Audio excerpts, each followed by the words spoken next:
Estamos dando início à nossa aula online sobre Revolução Industrial, porque o nosso material ele já entra direto na segunda Revolução Industrial. Mas para entender a segunda, a gente tem que entender a primeira, claro. Então, esse material a início eu tirei do site Nas Tramas de Clio, né, um material aqui que foi feito pela professora Caroline Dani, que é uma das administradoras do site Nas Tramas de Clio. Até lembrando, Clio, para os antigos gregos, era a musa inspiradora da história. Por isso o nome do site aqui, né? E, então, Clio, na antiga Grécia, era considerada uma das musas inspiradoras da história.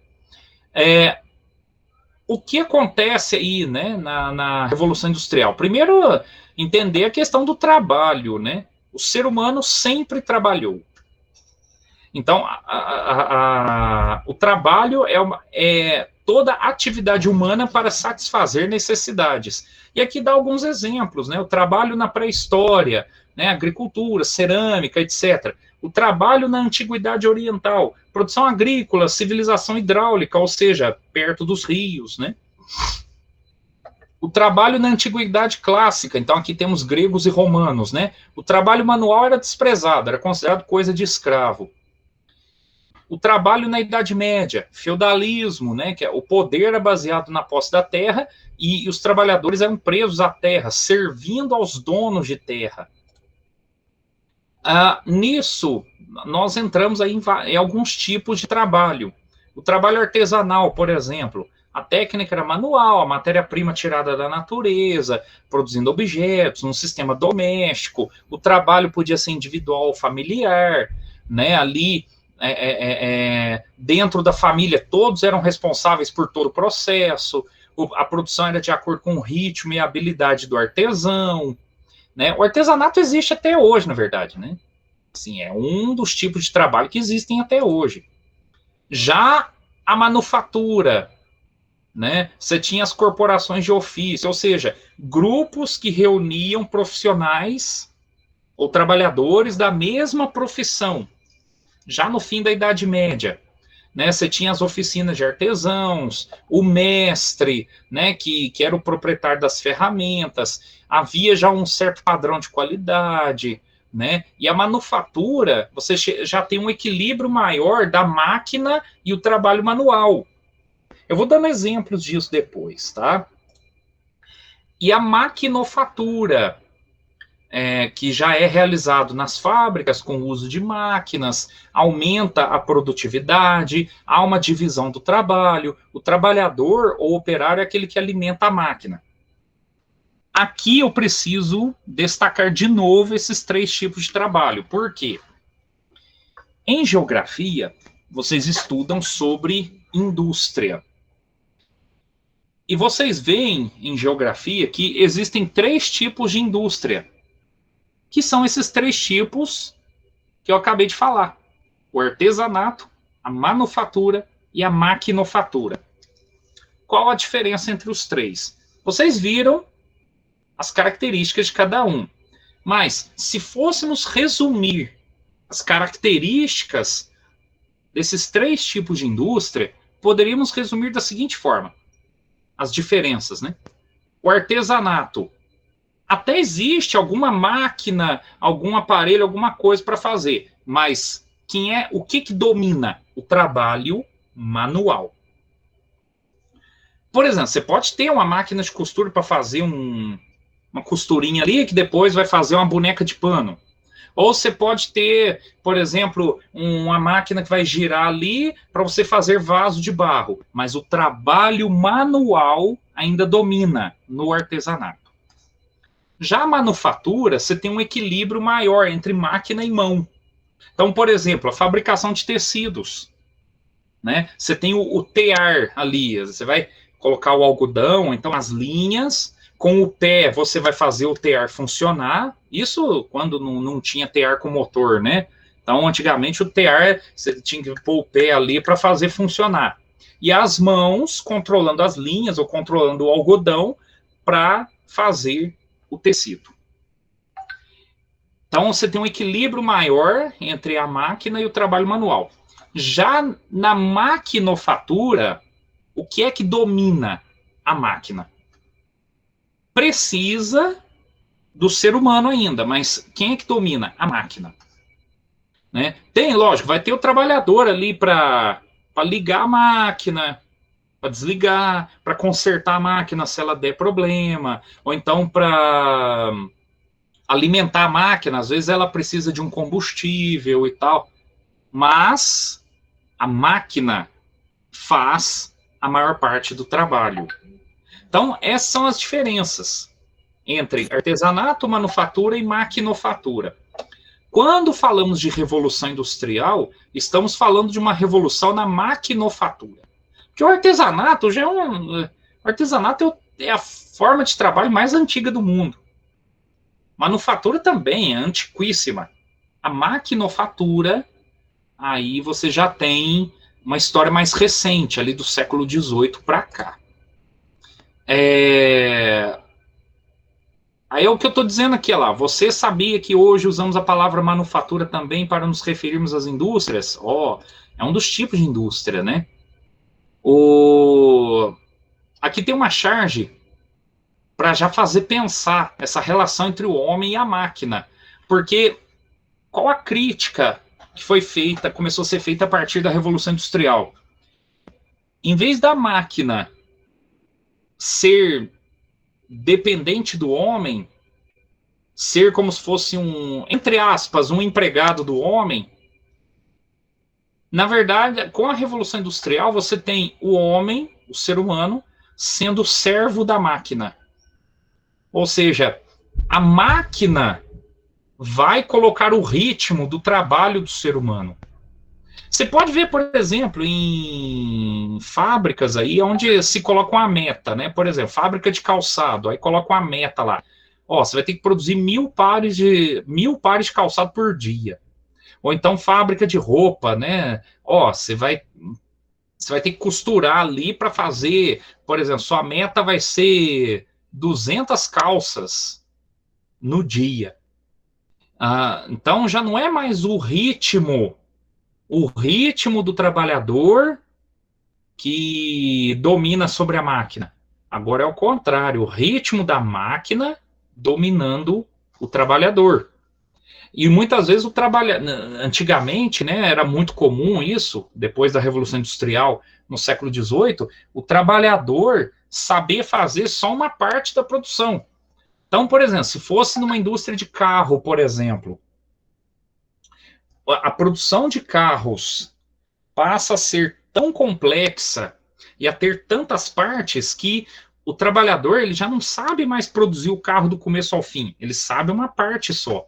Aí ele vai trabalhar, por exemplo, só na parte dos motores, ou só na parte da carcaça do carro, né? A parte de aço do carro. Ou então ele vai trabalhar só na parte de peças, né? Ou então só na parte do estofado, enfim, do banco, né? Do carro e tal. Então, muitas vezes, por causa do trabalho nas indústrias ter se tornado complexo, com muitas fases de produção, o trabalhador sabia fazer só uma parte. Aí, por isso, essa charge lá. O cara falando, vou me aposentar amanhã e sabe o que vou fazer? Andar até o fim dessa linha de montagem e descobrir o que estou fazendo há 30 anos. Né, com um certo tom, com um tom de humor, existe uma crítica a esse trabalho nas indústrias onde o homem é servo da máquina e ele só conhece uma parte da produção. Já o contexto aí, a Revolução Industrial acontece aonde? Na Inglaterra. Por que na Inglaterra e não em outro lugar no mundo? Porque no século XVII, a Inglaterra era potência, a Inglaterra dominava sobre vários lugares no mundo. A Inglaterra teve as condições políticas, econômicas, sociais, culturais, para fazer uma revolução industrial, ou seja, para aumentar a produção com novas invenções. Que invenções eram essas? As máquinas, que iam aumentar a produção, que iam gerar lucros para a Inglaterra. Então aqui, ó, você vê aqui, ó, do lado esquerdo em cima, transformações políticas, né? A disputa entre rei e parlamento. Quem era o parlamento? Os representantes ali, né? Da nobreza, da burguesia, controlando a política e tal. Né? Aqui no Brasil, nós chamamos o parlamento de Congresso Nacional. Né? No Brasil, são eleitos pelo povo. Atualmente, né, o parlamento inglês também é eleito pelo povo, né, no voto. Então, no século XVII, o parlamento e o rei disputando poder. Quem tinha mais poder na Inglaterra? O parlamento vence.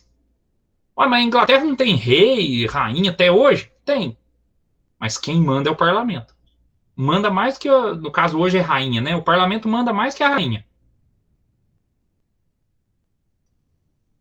Então, quando as questões políticas foram resolvidas, você já tem um contexto favorável para desenvolver as indústrias. Agora, olha aqui embaixo, do lado esquerdo ainda, ó.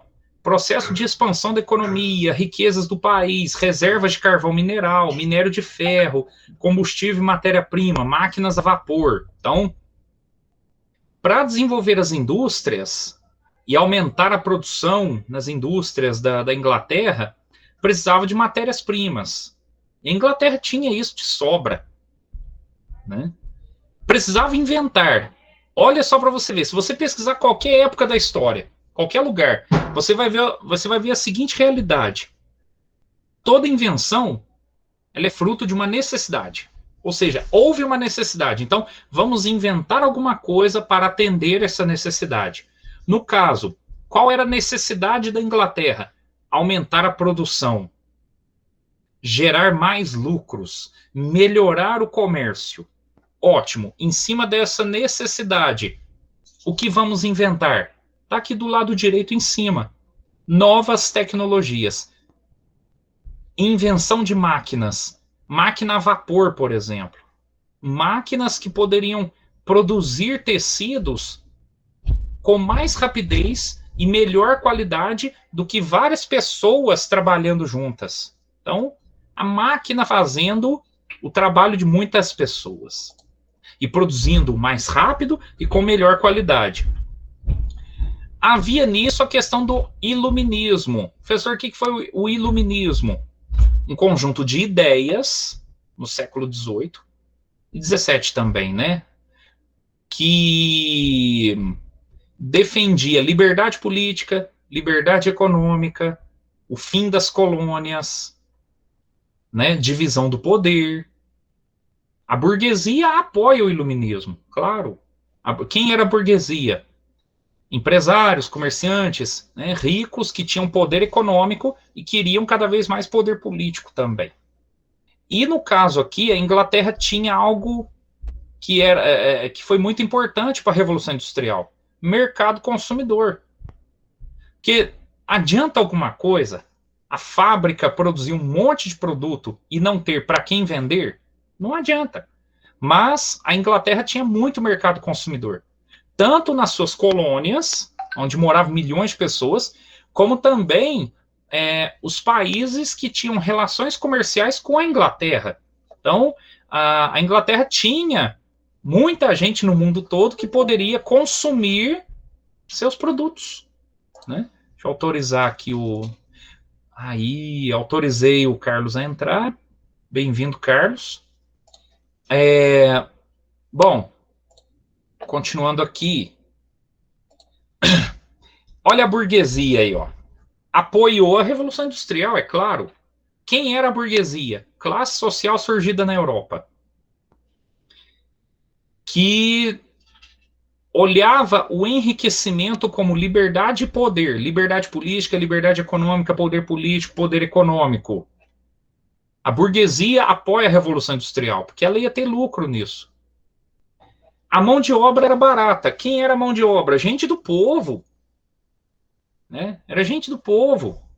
As massas de trabalhadores, camponeses que não tinham qualificação nenhuma e que iam ser operários nas indústrias com baixos salários e péssimas condições de trabalho. Já a tecnologia. Você tinha olha aqui no meio, máquinas a vapor, que deram origem depois às embarcações a vapor, navios, né? Movidos a vapor. No caso, o que produzia esse vapor? A queima do carvão. Carvão sendo queimado nos fornos, gerando vapor que ia mexer os motores dos navios, das máquinas. A partir disso surge a locomotiva, o trem. Então, olha só, a Revolução Industrial, ela gera aí também uma revolução na tecnologia e no transporte. Porque a partir das máquinas a vapor, nas fábricas, produzindo muito mais mercadorias, você tem também essas máquinas a vapor aumentando a velocidade dos navios e participando da invenção dos trens. Melhorou os transportes. O transporte ficou mais rápido, né, transportando pessoas e mercadorias em tempo mais curto e a preços mais baixos. Mudou a vida das pessoas. E mudou a nossa vida também, porque olha hoje, transportes mais rápidos e mais baratos, se você comparar com 100 anos atrás, 200 anos atrás, né? O nível de tecnologia que nós temos hoje para ter contato com qualquer pessoa no mundo, tudo isso é resultado das transformações tecnológicas na Revolução Industrial, Inglaterra, século XVIII. Ou ainda, olha lá, ó, foi inventado o tear mecânico para produzir tecidos. Agora, o tear não precisava mais ter um pezinho lá embaixo fazendo funcionar. Não, agora o tear era alimentado por vapor, queima do carvão. Aumentou a produção de tecidos. A máquina de fiar, para poder melhorar e também a produção das linhas, né? E participar da produção de tecidos. E no caso aí, vários fatores que ajudaram a Revolução Industrial a acontecer. Capital burguês. O que era o capital burguês? Burguesia, vocês já sabem. Classe de comerciantes e empresários ricos que tinham poder econômico e, com o passar do tempo, passaram a ter poder político também. Mas o que é capital? Tudo aquilo que é necessário para investir na produção. E aqui eu não estou falando só de dinheiro, não. Pode ser máquinas, pode ser matéria-prima, tal. Tudo que é necessário para investir na produção, nós chamamos de capital. Por isso, o sistema baseado no lucro, o sistema baseado na produção industrial, o sistema baseado na concorrência e na liberdade econômica, esse sistema a gente chama de capitalismo, que ele é baseado no capital. Tudo que é necessário para se investir na produção, na geração de lucros, e a partir disso ter liberdade de lucro, liberdade econômica, liberdade de concorrência, etc. Também o que levou a Inglaterra a ter sua revolução industrial, né? Conhecimento técnico, que gera a invenção do quê? Da máquina a vapor. A Inglaterra tinha muita matéria-prima e fonte de energia, principalmente carvão e ferro. A mão de obra barata e farta se deu através do êxodo rural e dos cercamentos. Êxodo rural, pessoas saindo da zona rural e indo para a cidade. E chegando nas cidades, essa gente pobre que veio da zona rural ia trabalhar onde? Nas fábricas. Os cercamentos foram leis que ajudaram a aumentar as terras de quem já tinha muita terra e ajudou, né, no caso, atrapalhou, né, os agricultores pequenos, porque muitos perderam terras e tiveram que ir embora para a cidade. E mercado consumidor, através das colônias e das navegações.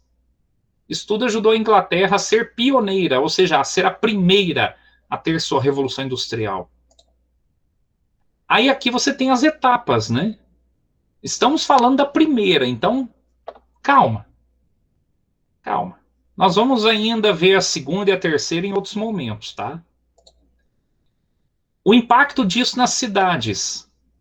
Com muito mais gente saindo da zona rural e indo trabalhar nas fábricas das cidades, você tem um processo maior de urbanização.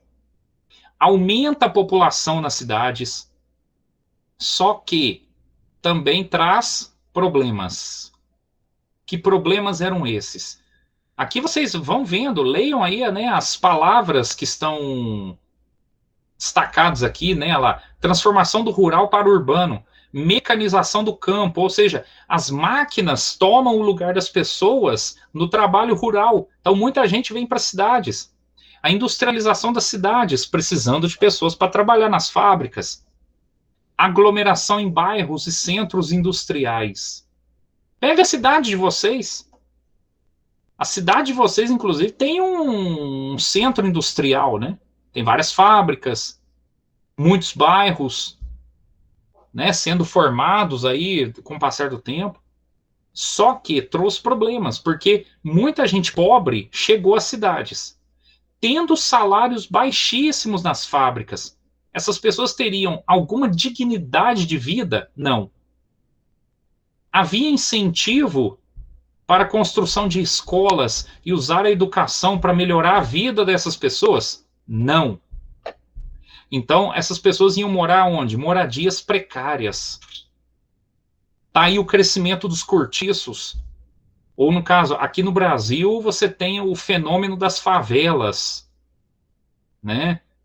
Os cortiços eram pequenas casas, às vezes, numa casinha só morava 2, 3 famílias para poder dividir o aluguel, porque não dava conta de pagar um aluguel sozinho. Sistema de esgoto tratado não tinha. E isso daí gerava o quê? Doenças, surtos de doenças. Então você tem aí um problema social muito grande a partir da Revolução Industrial. Mas também problema ambiental, né? Mas calma lá, vamos falar disso ainda. Olha lá, ó. Olha a charge aqui de novo. Sociedade na Revolução Industrial. Só olha as cenas. Olha lá, ó. Aqui no segundo quadrinho, olha o problema social. Casinhas pequenas, muita gente pobre.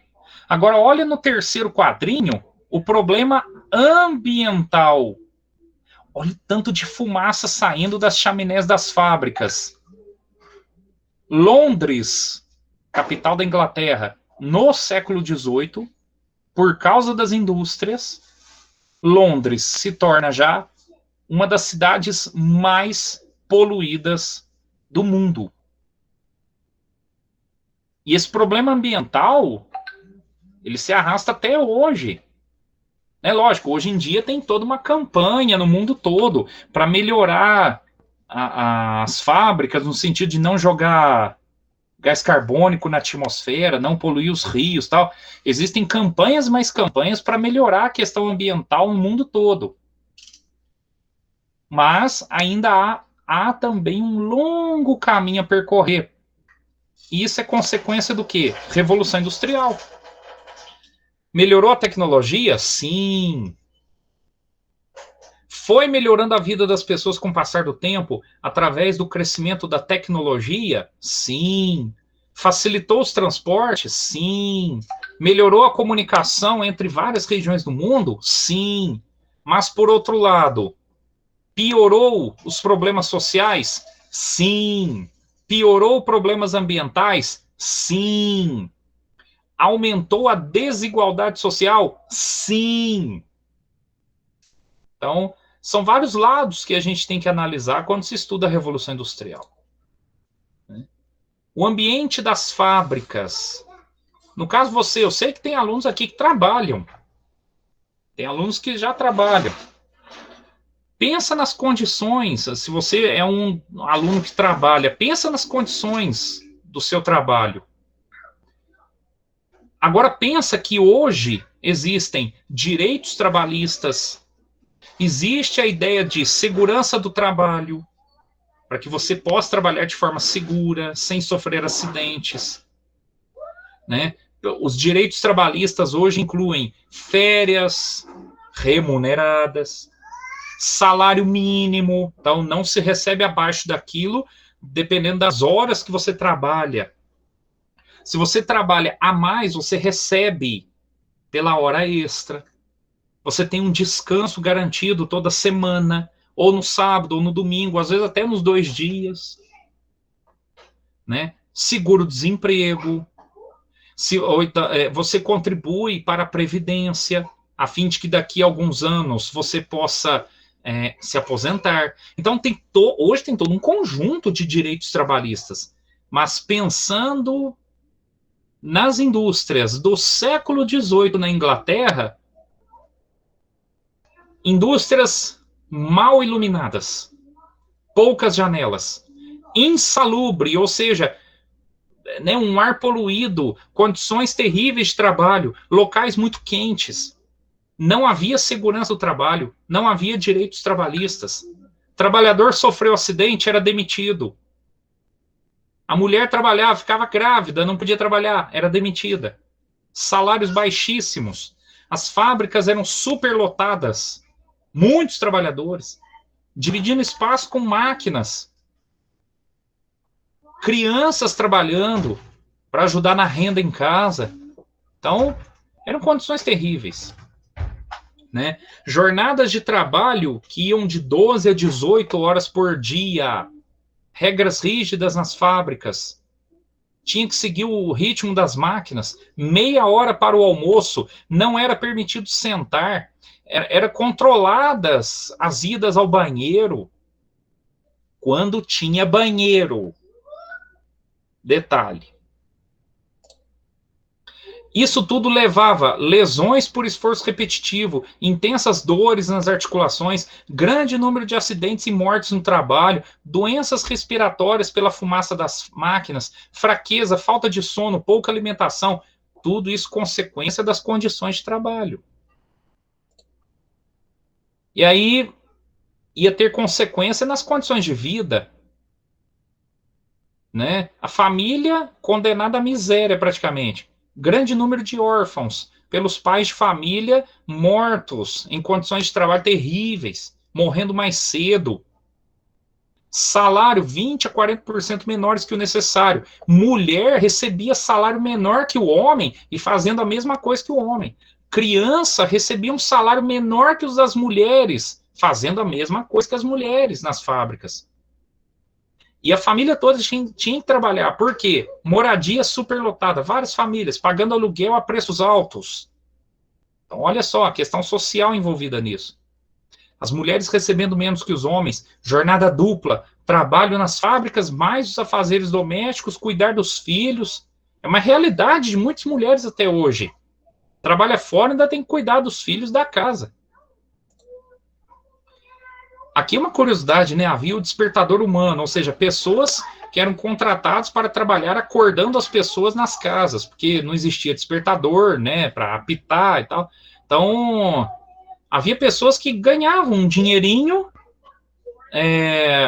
acordando os trabalhadores, para os trabalhadores não perderem a hora de ir para a fábrica, né? Trabalho infantil, crianças abandonadas em orfanatos ou junto com os pais. Começava a trabalhar com 6 anos de idade. Carga horária de 14 horas por dia. Muitos acidentes de trabalho. Salários inferiores ao de uma pessoa adulta. Castigos pela desatenção, pelo cansaço, pelos atrasos, pelas conversas e pelas fugas. Castigo físico. Né? O trabalho infantil era muito forte. Olha lá, ó. Aqui você vê um anúncio de um jornal na região de Ulster. Ulster fica na Irlanda do Norte. É a Irlanda do Norte, né? Em 1870, olha o anúncio. Os donos de fábrica procurando crianças para trabalhar como operários. Olha que situação.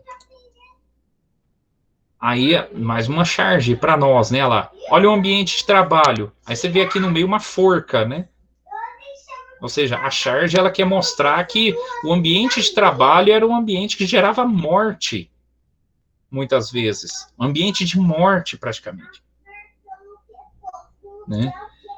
Só que os trabalhadores começaram a se movimentar. Os trabalhadores começaram a se movimentar. O movimento do ludismo. É porque o líder se chamava Ned Ludd, né? O ludismo era revoltas dos operários contra os avanços tecnológicos. O que eles faziam? Invadiam fábricas, destruíam as máquinas, né? Exigiam fim do uso das máquinas, criavam conflitos com os policiais. O ludismo chegou a ser objeto de discussão no parlamento do Reino Unido, né, com leis que proibiam a quebra de máquinas, condenava a pena de morte os trabalhadores que quebravam máquinas.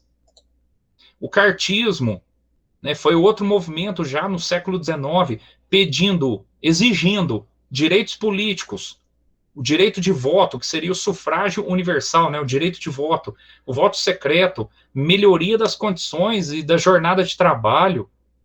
Mas o parlamento atendeu esse movimento de trabalhadores? Não.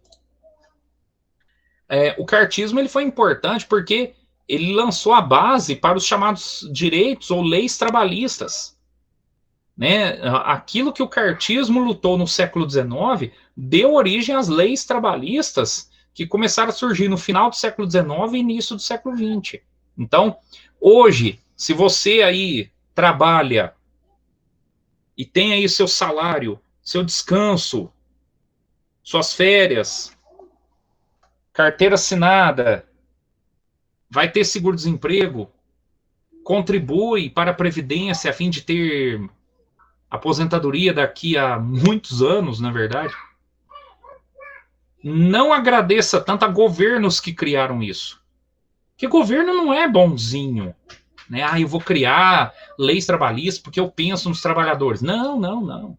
Agradeça as lutas dos trabalhadores, que desde o século XVIII enfrentam dificuldades e lutam para ter melhores condições de trabalho. Agradeça a esses trabalhadores. Não agradeça tanto ao governo, não. O governo não cria isso de graça, ou porque é bonzinho, porque pensa nos trabalhadores. Não, não, não. Agradeça a quem lutou para que tudo isso acontecesse. As trade unions eram movimentos que surgiram na Inglaterra e que deram origem aos chamados sindicatos. O que é o sindicato? Sindicato é uma organização que representa trabalhadores de uma profissão para pressionar governo, pressionar patrões, etc. Por exemplo, você tem sindicato que representa os professores da rede pública, sindicato que representa professores das redes particulares, ou sindicato que representa os trabalhadores da zona rural. Enfim, hoje praticamente toda profissão vai ter essa organização chamada sindicato, que representa os trabalhadores dessa profissão. Só que, é claro, aí, ao longo da história, se vê muitos exemplos de sindicato se unindo a governos e esquecendo de defender e lutar pelos trabalhadores. Então, onde os trabalhadores não tem só, não, o sindicato está lutando por mim. Não, tem que pressionar o sindicato. Né, também, para que o sindicato defenda os trabalhadores de fato. Né? E os sindicatos surgem aí a partir das trade unions, grupos de trabalhadores ingleses que pressionavam, faziam greves, protestos, pedindo melhores condições de trabalho.